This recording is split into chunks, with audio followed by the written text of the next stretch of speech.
Use your voice.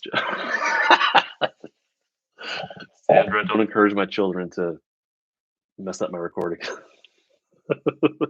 Use your voice, child. I was at.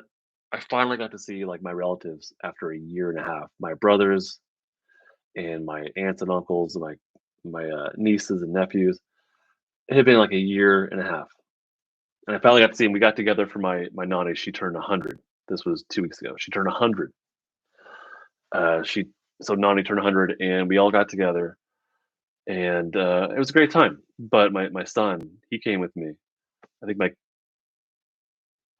Bella was doing something, and my wife was doing something. I don't know, but my son and I went basically, and he was having the time of his life. He was playing and playing, playing, running around, screaming, just doing kid stuff, right? And uh, sorry, I'm reading comments and thinking at the same time. And so he was like way into it, and you could see him very mobilized, well into his flight fight state. But he was playing, he was making eye contact, he was smiling. So there was co-regulation. It was play. It was a mixed state of play. As time goes on, and when kids don't eat, they just keep playing, and they get tired, and they just keep playing anyways. Eventually, you lose access to that safety state, and it becomes more and more just like flight energy or fight energy. And so I saw him like playing roughly, and I'm like, whatever, kids being kids, not a big deal.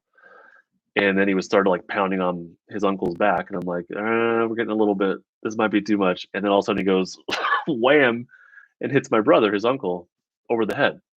And I was like, okay, this is this is a bit too far.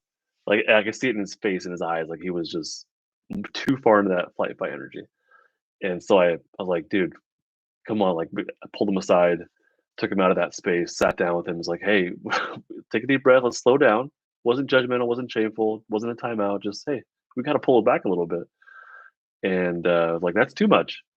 And he was able to do it pretty rapidly. He did a good job. And but as I did that, I didn't grab him. I was like, "Hey, like, let's go." And so he came with me. I held his hand. We walked out in the hallway. But as during that walk to the hallway, my uncle, who is super into his safe and social state, he is like pure love. And just a little bit about him. He's a deep Christian.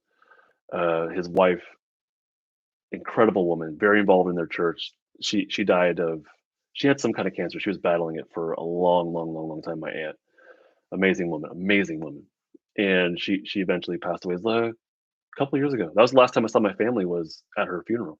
So their family went through immeasurable, just tons of grief and sadness, but also love and connection and purpose.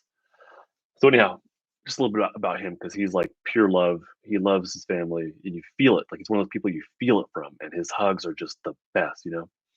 So as I walk with my son outside to the hallway, I hear him say a couple times. He goes, "Don't kill his spirit. Don't kill his spirit." Sandra, I'm thinking about you right now. Use your voice, child. And so I was like, I heard that, and it was good. It was grounding for me. First off, to hear from him because he means a lot to me, and to hear him say that, I was like, oh yeah, that's right. My job is not to just control behavior, but like I don't want to kill his spirit. So I want to redirect him. I want to like say, hey, like let's slow down a little bit. But this isn't about shame. This isn't about control. But we can't hit people either. But that meant a lot to me. Of like, don't kill his spirit. Don't kill his spirit. Like that. Like he knew what to say. It was like perfect.